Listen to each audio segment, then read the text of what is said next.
हाल है दोस्तों, आज के इस वीडियो में हम बताने वाले हैं वो 50 टॉप खबरें जो आज सब जगह छाई रही। लेकिन पहले एक काम कीजिए, कमेंट में बताइए कि आप इस न्यूज को किस सिटी से देख रहे हैं। और हाँ, अगर अभी तक स्वर्ण नगरी एक्सप्रेस शुरू हुई जिससे जैसलमेर दिल्ली रेल कनेक्टिविटी मजबूत हुई। अश्विनी वैष्णव और शेखावत ने ट्रेन को हरी झंडी दिखाकर स्थानीय जनता की लंबे समय से लंबित मांग पूरी की। भारतीय नौसैनिक अकादमी ने 2025 ऑटम टर्म की पासिंग आउट परेड आयोजित की। कुल 232 प्रशिक्षुओं ने प्रशिक्षण पूरा किया, जिनमें मिडशिपमैन और विभिन्न नेवल ओरिएंटेशन कोर्स के कैडेट शामिल थे। भारत ने स्वदेशी हैंसा 3 NG ट्रेनर विमान का उत्पादन संस्करण लॉन्च किया। केंद्रीय मंत्री जितेंद्र सिंह ने सरस MK2 परियोजना की समीक्षा कर देश की उड्डयन क्षमताओं को और विस्तार देने का रोड मैप देखा।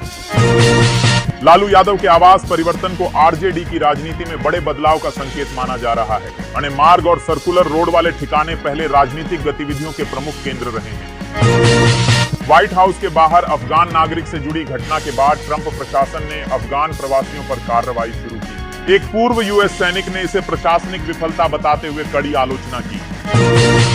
चीन ने ताइवान के पास 27 लड़ाकू विमान और 11 नौसैनिक जहाज तैनात किए। ताइवान के रक्षा मंत्रालय ने बढ़ते तनाव पर चिंता जताई और सुरक्षा निगरानी तेज कर दी।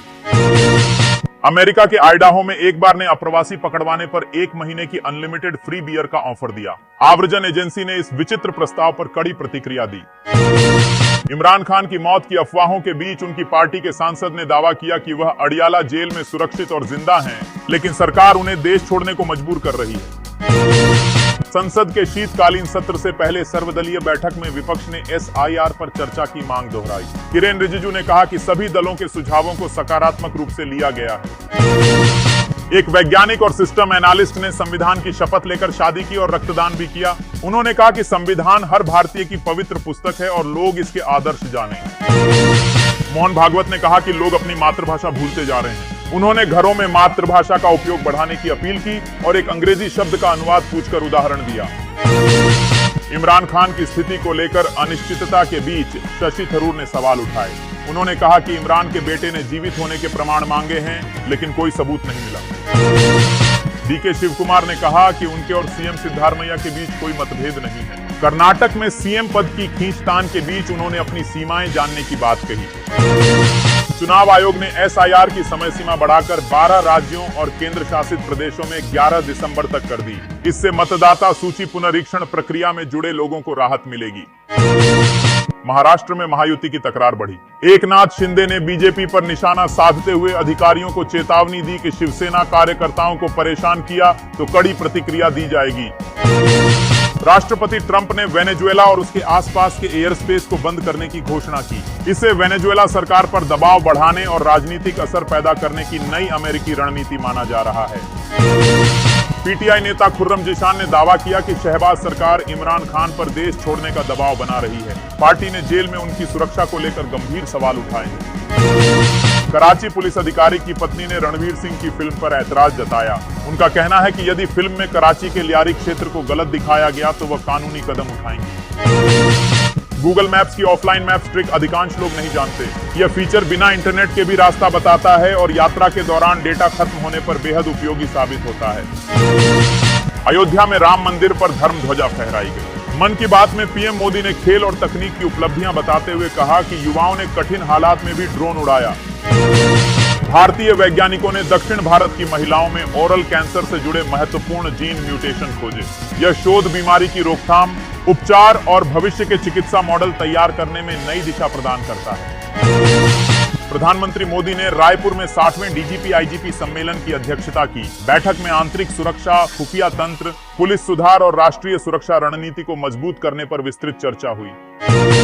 प्रधानमंत्री मोदी ने ऑस्ट्रेलियाई PM एंथनी अल्बानीज और जोड़ी हेयडन को विवाह की शुभकामनाएं दी। उन्होंने दंपति के सुखी वैवाहिक जीवन की कामना करते हुए दोनों देशों की मैत्री को भी रेखांकित किया। US FDA मेमो में बताया गया कि कोविड टीकों से जुड़े मायोकार्डाइटिस के कारण 10 बच्चों की मौत में संभावित भूमिका मिली। अधिकारी विनय प्रसाद ने यह चिंताजनक विवरण स्टाफ के साथ साझा किया। अमेरिकी राष्ट्रपति डोनाल्ड ट्रंप ने वेनेजुएला का हवाई क्षेत्र पूरी तरह बंद मानने की घोषणा की। इस बयान से कराकस में भ्रम और चिंता बढ़ी, जबकि अमेरिका मदुरो सरकार पर दबाव बढ़ा रहा है। गांधी परिवार पर एफआईआर और बंगाल में एसआईआर विवाद के बीच संसद का शीतकालीन सत्र हंगामेदार रहने के आसार हैं। विपक्ष का आरोप है कि एसआईआर के जरिए चुनावी हेराफेरी की जा रही है। सुप्रीम कोर्ट ने कहा कि वरिष्ठ वकील होना स्थगन का आधार नहीं। केस स्थगन केवल मृत्यु, बीमारी या अन्य वास्तविक कारणों पर ही स्वीकार होगा, जिससे न्याय प्रक्रिया में अनावश्यक देरी रोकी जा सके। चक्रवात दितवा से बचाव हेतु ऑपरेशन सागर बंधु के तहत भारत ने श्रीलंका को चेतक हेलीकॉप्टर, राहत सामग्री और एनडीआरएफ टीमें भेजी। जलमग्न क्षेत्रों में लोगों को सुरक्षित स्थानों पर ले जाया जा रहा है। डॉक्टर एस जयशंकर ने कहा कि चीन अपने नियमों से चलता रहा है और वैश्विक व्यवस्था को प्रभावित करता है। उन्होंने बताया कि भारत रणनीतिक संतुलन से सुपर पावर बनने की राह पर है। हाई कोर्ट ने फैसला सुनाया कि लिव इन पार्टनर पर भी क्रूरता का मुकदमा चल सकता है। कोर्ट ने कहा कि संबंध वैवाहिक हो या लिव इन, 498 लागू होने से इनकार नहीं किया जा सकता। शुभेंदु अधिकारी ने ईसीआई को भेजे पत्र में आरोप लगाया कि पश्चिम बंगाल प्रशासन एसआईआर के दौरान मतदाता सूची में हेराफेरी कर रहा है। उन्होंने प्रक्रिया पर तत्काल हस्तक्षेप की मांग की। चक्रवात दितवा श्रीलंका में तबाही मचाकर भारत की ओर बढ़ चुका है। चेन्नई के पास पहुंचते तूफान से तमिलनाडु सहित कई राज्यों में भारी बारिश जारी है और अलर्ट घोषित किए गए हैं।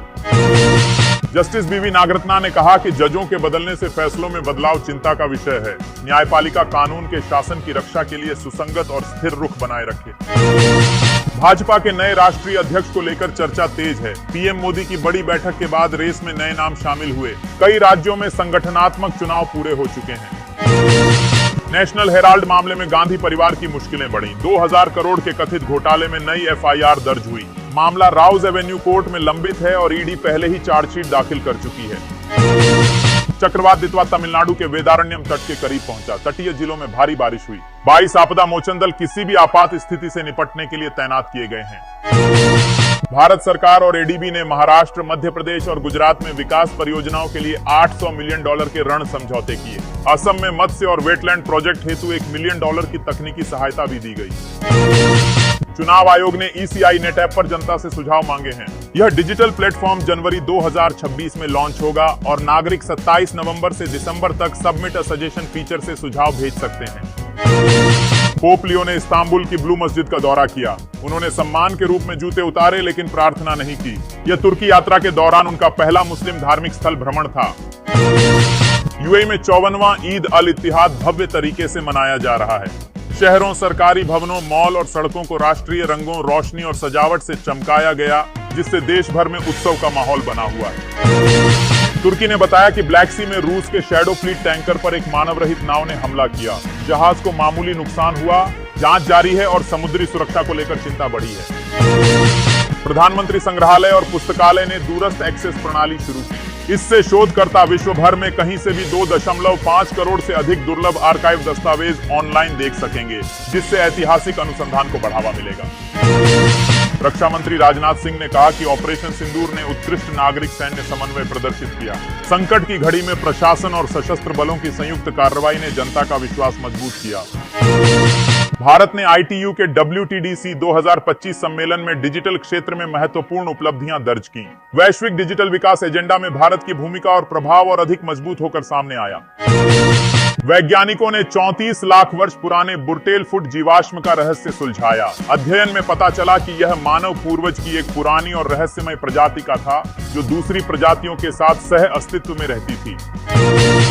एनडीआरएफ ने ऑपरेशन सागर बंधु के तहत श्रीलंका में चक्रवात दितवा राहत कार्यों के लिए 2 विशेष टीमें भेजी। 80 रेस्क्यू विशेषज्ञ और 4 डॉग स्क्वाड हिंदन एयरबेस से रवाना हुए।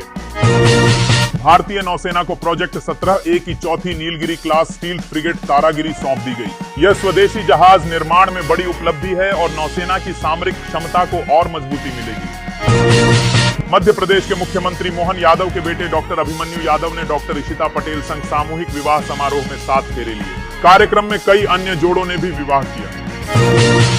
केंद्रीय मंत्री चिराग पासवान ने कहा कि संसद और बिहार विधानसभा सत्र में एनडीए मजबूत है। उन्होंने विपक्ष पर काम रोकने का आरोप लगाया और नीतीश सरकार द्वारा लिए गए फैसलों को अहम बताया।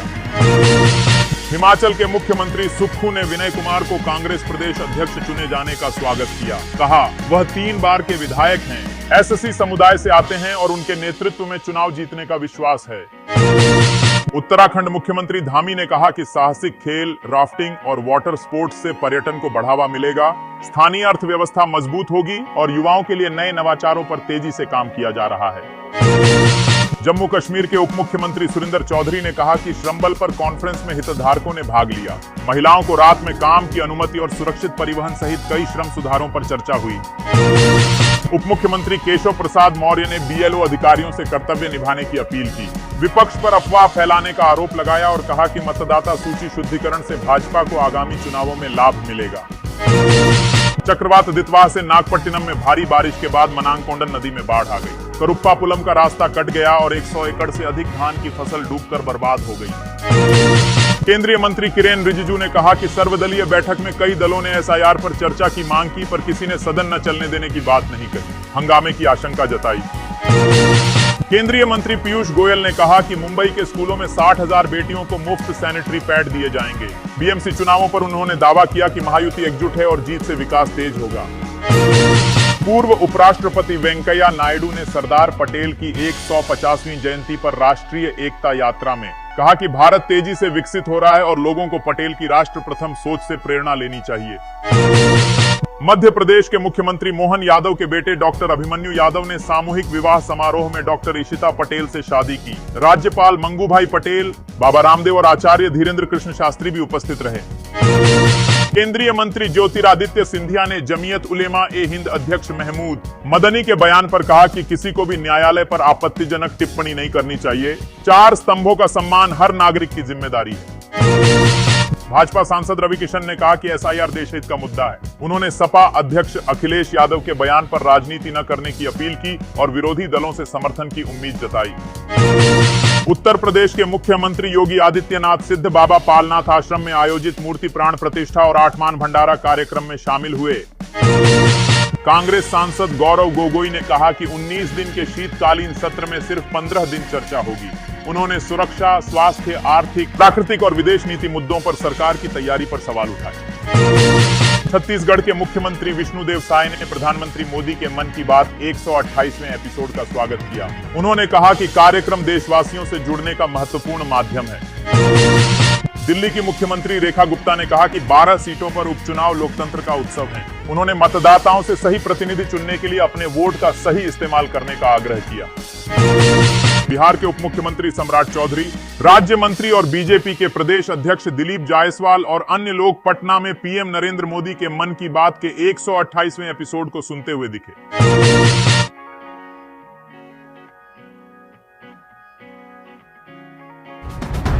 आगे की न्यूज के लिए वीडियो को लाइक कीजिए और चैनल को सब्सक्राइब कीजिए।